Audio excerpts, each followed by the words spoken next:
Saudari-saudaraku yang terkasih, sekarang ini kita berada di dalam situasi yang tidak seperti kita harapkan.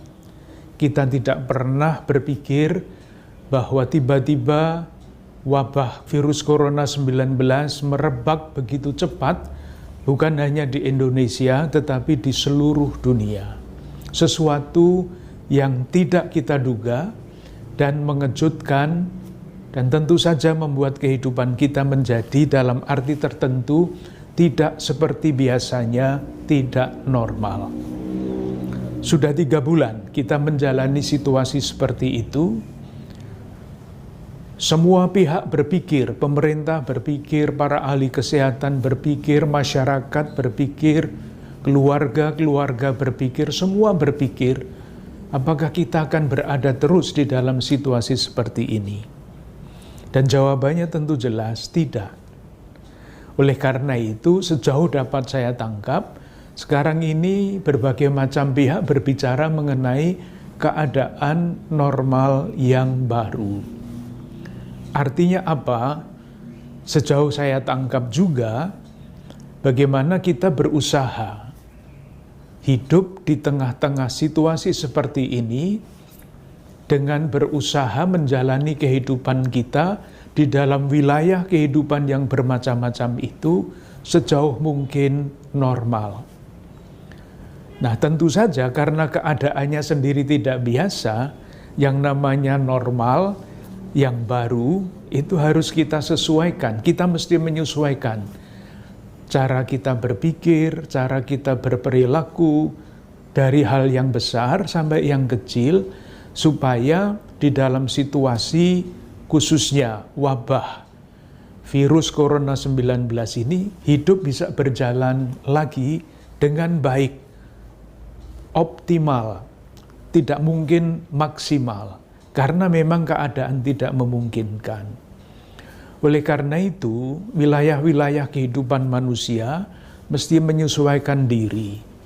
Entah itu tempat ibadah, entah itu pasar, entah itu tempat kerja, entah itu sekolah, rumah sakit, semua wilayah kehidupan manusia, kehidupan kita, mesti menyesuaikan diri dengan keadaan yang baru ini. Ini tidak mungkin terjadi kalau tidak ada kerjasama yang baik.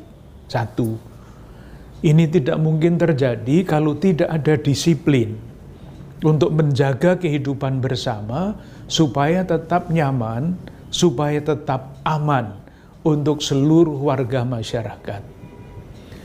Pasti hal-hal teknis harus dibicarakan secara teknis pula dan dirumuskan di dalam petunjuk-petunjuk yang jelas harus diikuti. Karena kalau tidak, nanti wabah ini tidak akan pernah dapat diatasi dengan sebaik-baiknya. Tuntutan bagi kita semua masyarakat warga adalah semoga kita bertumbuh di dalam kedisiplinan, kesadaran bahwa kesalahan kita yang sedikit pun di dalam hal ini akan sangat merugikan kehidupan bersama. Dan keutamaan yang saya kira harus tumbuh dan tidak mungkin tidak adalah bahwa kita ini mesti menjaga kebaikan bersama. Tidak untuk saya, tidak untuk kelompok saya, tetapi untuk kebaikan bersama. Moga-moga kepada kita dianugerahkan kekuatan, keterbukaan hati, kecerdasan hati dan budi untuk melihat keadaan ini dengan cara yang baru. Artinya, yang baru itu menyesuaikan diri, dan yang sebetulnya bagi saya tidak baru, karena seharusnya yang dulu, yang normal itu, semua orang juga harus berpikir tentang kebaikan bersama. Dengan cara pada waktu itu. Sekarang kebaikan bersama itu juga tetap, prinsipnya tetap, tetapi karena keadaannya baru, mesti dimengerti secara baru pula. Dan itu membutuhkan kecerdasan budi dan kecerdasan nurani. Moga-moga kita semua bertumbuh di dalam kecerdasan-kecerdasan itu. Kita tunggu petunjuk-petunjuk teknis yang akan diberikan oleh pemerintah, oleh lembaga-lembaga yang berwenang, dan oleh komunitas-komunitas yang menaungi komunitas-komunitasnya sendiri.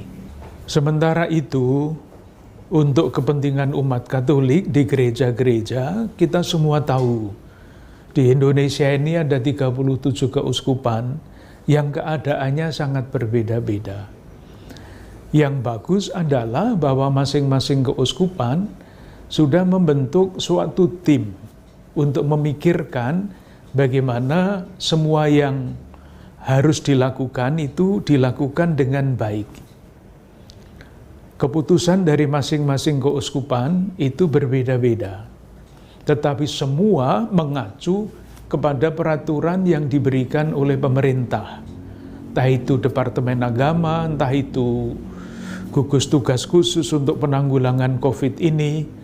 Intinya umat Katolik disiplin taat kepada peraturan-peraturan yang sudah dibuat, pasti dengan maksud untuk kebaikan bersama itu. Di Keuskupan Agung Jakarta sendiri, kita semua tahu meskipun secara legal katakanlah rumah ibadat sudah boleh dibuka, tetapi gereja Katolik belum membuka gereja. Alasannya sederhana, kehati-hatian. Supaya jangan pernah sampai terjadi tempat ibadah gereja kita menjadi tempat penyebaran yang baru.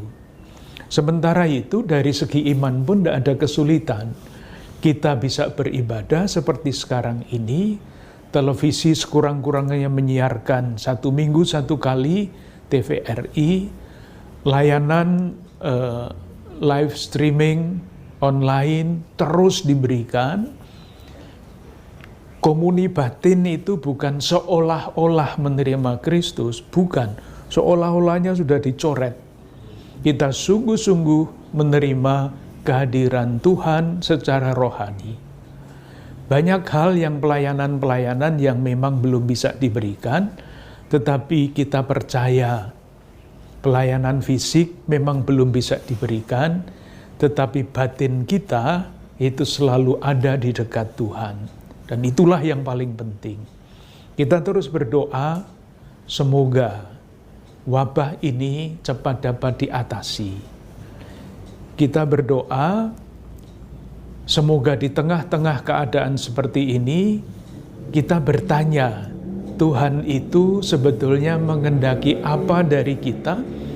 Sehingga saya bayangkan nanti ketika wabah ini sudah lewat, ada macam-macam kebaruan yang bisa muncul justru pada masa yang khusus ini. Jadi bagi Keuskupan Agung Jakarta, untuk sementara ini sampai menunggu keputusan tim yang memikirkan, gereja belum dibuka untuk umum, pelayanan ibadah lewat live streaming, lewat televisi Republik Indonesia setiap hari Minggu, dan yang lain-lain disesuaikan dengan keadaan. Kita tetap tenang, kita tetap mencoba untuk menemukan kehendak Tuhan di tengah keterbatasan-keterbatasan ini. Moga-moga kita semua dilindungi Tuhan, salam sehat, berlimpah berkat untuk Anda sekalian, keluarga-keluarga dan komunitas Anda.